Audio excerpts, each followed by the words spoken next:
कहते हैं बारी बारी सबकी बारी, आज हमारी तो कल तुम्हारी। कुछ वैसा ही कर दिया है रूस ने इस बार पश्चिमी देशों के साथ। पश्चिमी देशों ने रूस के साथ एक ऐसा काम किया था जिसका बदला अब रूस ने निकाला। रूस ने कह दिया है कि पश्चिमी देशों की जितनी भी संपत्तियां हमारे देश में है हम उसे कब्जा करेंगे। सुनकर लगेगा ये पुतिन तो बड़े जालिम हुए जा रहे हैं। जी नहीं, पुतिन जालिम नहीं हो रहे हैं। पुतिन के साथ जो किया गया था उस चीज का इन्होंने तो बहुत देर बाद बदला लिया है। जानेंगे पुतिन के साथ सबने मिलकर ऐसा क्या किया था। जहाँ एक तरफ ये सब कुछ हो रहा है तो वही कहते हैं दोस्त वही जो समय पर काम आवे। भारत ने 24 घंटे में परमिशन दे दी है और इससे रूस को बहुत बड़ा मदद मिल गया है। पश्चिमी देश जरूर कुढ़े होंगे। जानेंगे जियोपॉलिटिक्स में क्या कुछ चल रहा है।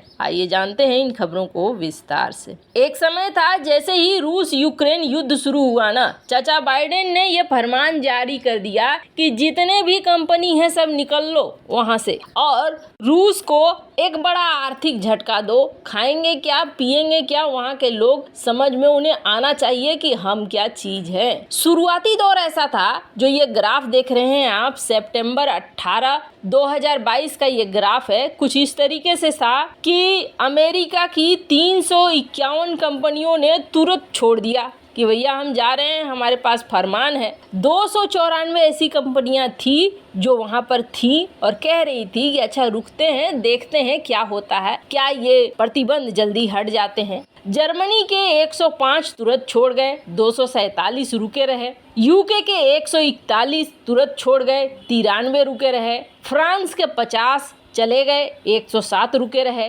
जापान के 51 चले गए, 98 रुके रहे। इसी तरीके के आंकड़े फिनलैंड तक थे। लेकिन फिर जो सिलसिला शुरू हुआ ना, ये जो लंबी लिस्ट देख रहे हैं, जो कंपनियां रूस को छोड़कर जाती गई, करीब 330 कंपनियों ने छोड़ दिया। ऑटोमोबाइल की बड़ी कंपनियां, एविएशन की बड़ी कंपनियां, कंज्यूमर्स की, news, media, energy, finance, entertainment, logistic, manufacturing, technology, ये कंपनियां छोड़ती चली गई, जिनमें HP, यूट्यूब, IBM, इंटेल, बहुत सारी कंपनियां हैं। बड़े बड़े ब्रांड एप्पल, एडोबी, ये सारे यहाँ से निकल लिए। स्थिति ऐसी हो गई कि रूसी मॉल खाली पड़ गए, सारे ब्रांड निकल गए। तब रूस ने एक उपाय निकाला। रूस ने उन्हीं ब्रांड को रीब्रांड किया और रीब्रांड करके अपने लोकल तरीके से लॉन्च किया। अब मन में आएगा अच्छा मैकडोनल्ड का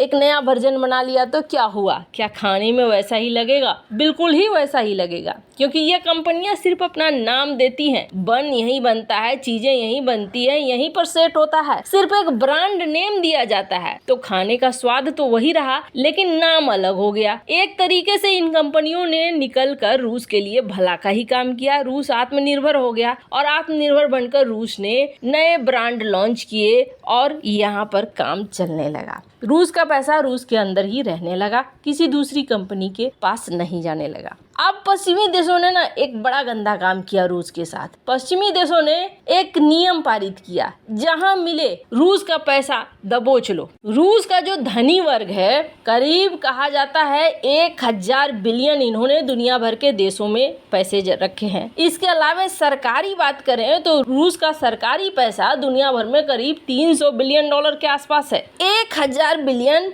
300 बिलियन। और इस वक्त यूक्रेन युद्ध का खर्चा कितना है? करीब 645 बिलियन डॉलर का। माने ये पैसे जब्त किए तो फिर खर्चा तो यूक्रेन का यूं ही निकल जाएगा। फिर ये जो अमेरिका कहता है हम पैसे दे रहे हैं, वो कहता है हम पैसे दे रहे हैं, ये पैसे कहाँ से आते हैं? खैर, जर्मनी ने भी पैसे इकट्ठा करना शुरू कर दिया और उन्होंने भी रूसी संपत्तियों को दबोच लिया। इसके अलावा बहुत सारे देशों ने यही काम किया और बहुत बड़ा अमाउंट रूस का जब्त हो गया। रूस तब तक शांत रहा।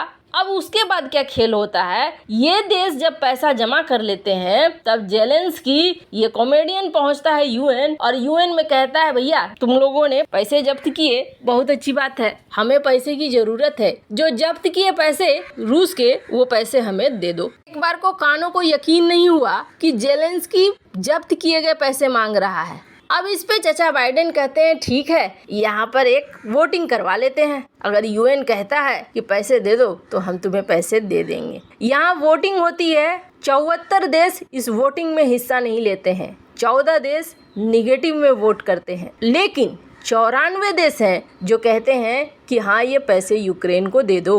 रूस का जमा पूंजी, रूस का कमाया गया पैसा यूक्रेन को मिल जाता है। ये एक बहुत बड़ा जख्म था जो दिया गया रूस को पश्चिमी देशों द्वारा, और इसका बदला अब रूस ने लिया। रूस ने ऐलान कर दिया कि अब हम पश्चिमी देशों के जितने भी हमारे यहाँ फैक्ट्री आउटलेट्स हैं, सारे एसेट्स को हम कब्जा कर रहे हैं। कोई कंपनी जब बंद होती है तो कंपनी जाती है, कंपनी का इंफ्रास्ट्रक्चर, कंपनी की फैक्ट्रियाँ सब तो यहीं रहती हैं। माने रूस ने जैसे को तैसे में जवाब देना अब शुरू किया है। सुनकर लगेगा कि भैया रूस में कोई गलती नहीं है। अब एक चीज और जानिए, ये जो पश्चिमी मीडिया भारत को अक्सर ये समझाते हैं और पश्चिमी सरकार भी समझाती है, लोकतंत्र की दुहाई देने लगती है, फ्रीडम की, आज़ादी की, अभिव्यक्ति की आज़ादी की, प्रेस की, बहुत सारी चीज़ें कहने लगती है कि तुम्हारे यहाँ अब थोड़ी पाबंदी लग गई है।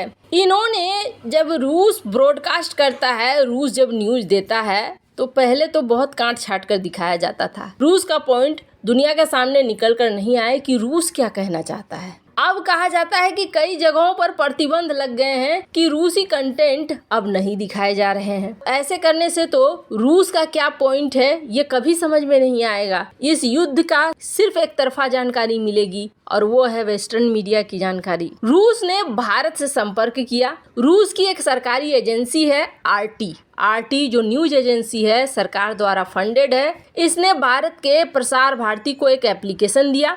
इस एप्लीकेशन में कहा कि आप हमें ब्रॉडकास्ट करने की अनुमति दो। आपके डीडी पे यानी दूरदर्शन पे हम अपना एक चैनल ब्रॉडकास्ट करना चाहते हैं और इसके जरिए हम दुनिया के सामने सच्चाई लाना चाहते हैं। हमारा पॉइंट ऑफ व्यू क्या है, हम क्या सोचते हैं, ये युद्ध कैसे खड़ा हुआ, क्या ये युद्ध सही है या नहीं, हमारे विचार क्या हैं, वो भी दुनिया को पता चलना चाहिए। जो दुनिया को पता नहीं लगने देना चाह रहा है वेस्टर्न मीडिया। भारत के प्रसार भारती के पास जैसे ही ये एप्लीकेशन आया, कहा जा रहा है कि मात्र 24 घंटे के अंदर इस एप्लीकेशन को अप्रूवल दे दिया गया और इस एप्लीकेशन के अप्रूवल के साथ रूसी चैनल अब दूरदर्शन पर चलेंगे। और मजे की बात यह है कि ये चैनल 24 घंटे लाइव ब्रॉडकास्ट करेंगे, किसी भी तरह की कोई रुकावट नहीं होगी। 24 घंटे का लाइव टेलीकास्ट ये देकर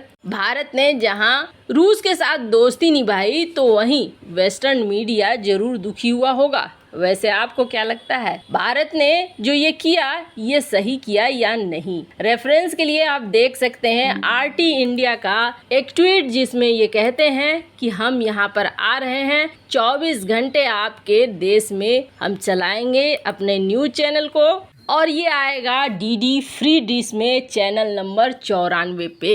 वैसे इन सब मामले में आपकी क्या राय है, कमेंट कर जरूर बताएं।